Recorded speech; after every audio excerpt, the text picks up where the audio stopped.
এই যে একটা গাছ, এই গাছটা একটা বিশেষ ঔষধি গাছ। এই গাছটি আমাদের গ্রামের ভাষায় গোন্দাইল বলি, গোন্দাইল নামে এই গাছটি পরিচিত। এই গাছটি পাতা থেকে একটি বিশেষ গন্ধ বের হয়। এই গন্ধ জিনের ক্ষেত্রে খুবই প্রযোজ্য।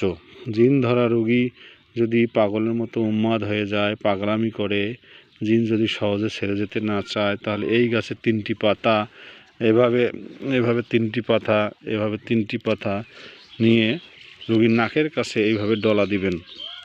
তো ডলার সাথে সাথে এখান থেকে একটা গন্ধ, এমন গন্ধ আসবে যে গন্ধ জিন কখনোই সহ্য করতে পারে না। তখন তৎক্ষণাৎ ওই জিন চলে যেতে বাধ্য হবে ইনশাআল্লাহ। এই তদবিরটি করে দেখবেন। এটা বিশেষ একটি কার্যকর পদ্ধতি বলে আমি মনে করি। আপনারা এই তদবিরটি যদি পারেন তো করে দেখবেন। এই তদবিরটি, এই গাছটি দেখেন আমি নাকে নিলাম, বিশেষ একটা গন্ধ আসতেছে। এই গন্ধ সহ্য করার মতো নয়।